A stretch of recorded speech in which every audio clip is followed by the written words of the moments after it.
Hello friends, स्वागत है आपका माधव जी आईएएस के डेली क्विज प्रोग्राम में। फ्रेंड्स, हम इस प्रोग्राम में करंट से बनने वाले उन क्वेश्चन पर चर्चा करते हैं जो हमारे आगामी परीक्षा हेतु बहुत महत्वपूर्ण साबित होते हैं। तो आगे वीडियो को आगे बढ़ाने से पहले हम आपसे ये रिक्वेस्ट करते हैं कि हमारे चैनल को सब्सक्राइब करें ताकि हमें मोटिवेशन के तौर पे प्रोत्साहन मिलता रहे ऐसी वीडियो बनाने में। तो लेट्स स्टार्ट।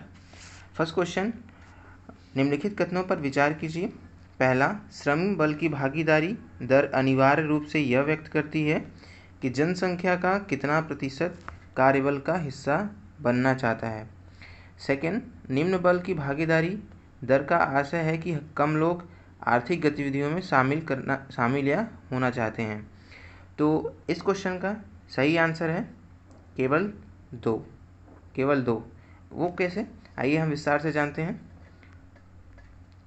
श्रम बल की भागीदारी अनिवार्य रूप से यह व्यक्त करती है कि कार्यशील आयु 15 से 59 वर्ष, अर्थात कार्यशील आयु, भारत की कार्यशील आयु क्या होती है, जिनकी जो है उत्पादन क्षमता अधिकाधिक हो। तो भारत में क्या है उसका निर्धारण 15 से 59 वर्ष, 15 से 59 वर्ष उसका निर्धारण रखा गया है। समूह कितने प्रतिशत लोग कार्यबल का हिस्सा बनना चाहते हैं।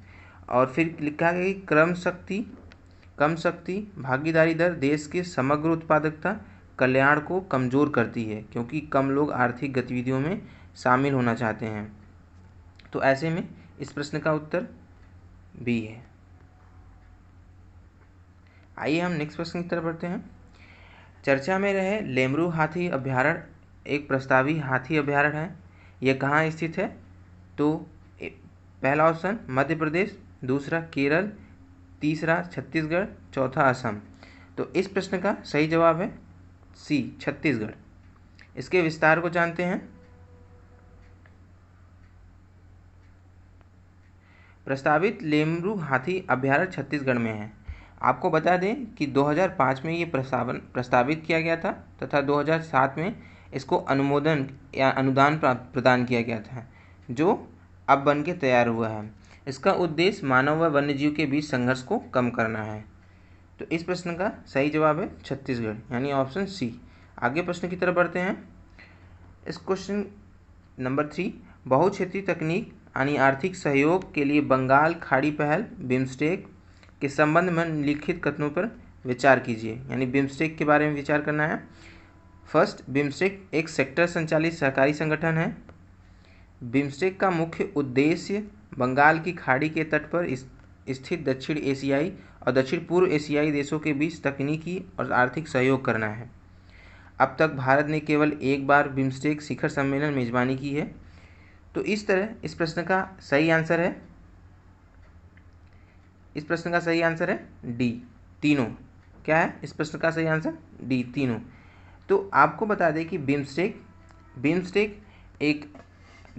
एक जो है सहकारी संगठन है जिसको जो है बंगाल की खाड़ी के जो तट पे स्थित देश हैं उन्होंने अपने आर्थिक उद्देश्यों यानी आर्थिक सहयोगों को पूरा करने तथा सांस्कृतिक व राजनीतिक स्थिरता को बनाए रखने के लिए इसकी स्थापना की थी।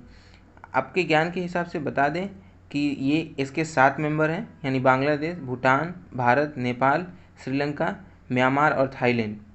इसको 1997 में बैंकॉक की घोषणा के तहत स्थापित किया गया था। इसका मुख्यालय ढाका में है।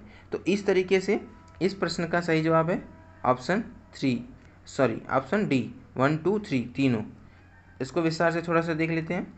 बिम्स्टेक एक सेक्टर संचालित सहकारी संगठन है। बंगाल की खाड़ी के तट पर दक्षिण पूर्व एशियाई देशों के बीच तकनीकी आर्थिक सहयोग मुख्य उद्देश्य है। भारत ने 2008 में दूसरे बिम्स्टेक शिखर सम्मेलन की मेजबानी की थी। चौथा बिम्स्टेक शिखर सम्मेलन 2018 में नेपाल में आयोजित किया गया था।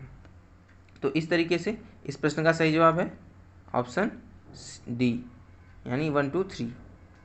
आइए नेक्स्ट क्वेश्चन की तरफ बढ़ते हैं। भारत या ताइवान के बीच संबंध के बीच निम्नलिखित कथन पर विचार कीजिए। भारत और ताइवान के बीच औपचारिक राजनयिक संबंध नहीं है। भारत ने एक चीन नीति का समर्थन किया है। तो इस प्रश्न का सही जवाब है ऑप्शन बी, यानी इस क्वेश्चन का आंसर क्या है, बी सही है। आइए समझते हैं किस प्रकार।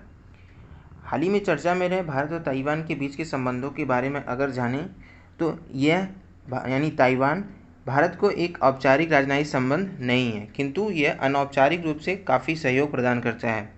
भारत ने 2010 में एक चीन नीति की समर्थन करने से इनकार कर दिया है, यानी अब भी देखेंगे तो भारत जो है एक चीन नीति को समर्थन नहीं करता है। चीन ने अपनी एक चीन नीति माध्यम से ताइवान पर दावा किया है कि वह चीन गृह युद्ध के पराजित कुओमिंटांग यानी राष्ट्रवादी जो 1949 में द्वीप शरण लेने के मजबूर किया था, आवश्यकता पड़ने पर इसे बीजिंग के शासन के तहत लाने का प्रण किया गया था। भारत और ताइवान के बीच संबंधों की बात करें तो इसके औपचारिक राजनयिक संबंध तो नहीं है, लेकिन ताइवान और भारत विभिन्न क्षेत्रों में सहयोग करते हैं। भारत ने 2010 में एक चीन नीति का समर्थन करने से इनकार कर दिया था। तो इस तरह से इस क्वेश्चन का सही आंसर है ऑप्शन बी, यानी सिर्फ 2 सही है। अगर नेक्स्ट क्वेश्चन की तरफ बढ़ें, यानी क्वेश्चन नंबर 5 की तरफ, कभी कभी समाचारों में चर्चित दुर्लभ मृदा यानी रेयर अर्थ एलिमेंट का प्रयोग किया जाता है, जिसमें वायु प्रदूषण नियंत्रण में, इलेक्ट्रॉनिक उपकरण इम्यूलेटेड एक स्क्रीन में, रक्षा उपकरण में, अंतरिक्ष यान के घटक में। तो आपको बता दें कि ये चर्चित दुर्लभ मृदा तत्व हमारी आवर्त श्रेणी के यानी नवीन आवर्त श्रेणी के लैंथेनाइट श्रेणी के तत्व कहे जाते हैं, जिनमें 15 तत्व शामिल किए गए हैं। यूकेनेंडम, प्लेटिनम तथा ऐसे कई तत्व हैं जो दुर्लभ हैं। आपको बता दें कि इस तत्व का सबसे बड़ा भंडारक चीन है। आइए कुछ इस माध्यम से समझते हैं इसके विस्तृत रूप को। इसकी में 15 है लैंथेनाइट प्लस स्कैंडियम, एट्रियम, जो लैंथेनाइट के समान अयस्क निक्षेपित में पाए जाते हैं और रासायनिक गुण वाले होते हैं। इनके वर्गीकरण के बावजूद इनमें अधिकांश तत्व वास्तव में दुर्लभ नहीं है। दुर्लभ मृदा तत्व एक प्रीथियम रेडियोधर्मी है। ये तत्व इलेक्ट्रॉनिक्स, कंप्यूटर्स नेटवर्क, संचार, स्वच्छ ऊर्जा, उन्नत परिवहन, स्वास्थ्य सेवा, पर्यावरणीय समन और राष्ट्रीय रक्षा आदि के तकनीकों के लिए महत्वपूर्ण हैं। स्कैंडियम का उपयोग टीवी फ्लोसेट लैंप में किया जाता है। इसका उपयोग गठिया एवं कैंसर के इलाज के लिए किया जाता है। दुर्लभ मृदा तत्व का उपयोग अंतरिक्ष शटल घटकों, जेट इंजन, टरबाइन, ड्रोन में किया जाता है। सीरियम नामक दुर्लभ मृदा तत्व अत्यधिक उपयोग नासा के स्पेस शटल प्रोग्राम में किया जाता है। आपको बता दें कि चीन के पास दुर्लभ मृदा तत्वों का 80% भंडार मौजूद है। तो इस तरीके से इस क्वेश्चन का सही आंसर क्या है, ऑप्शन डी, यानी 1 2 3 4 चारों। इस ऑप्शन का सही आंसर 1 2 3 4 चारों। If you like my video, thank you, subscribe.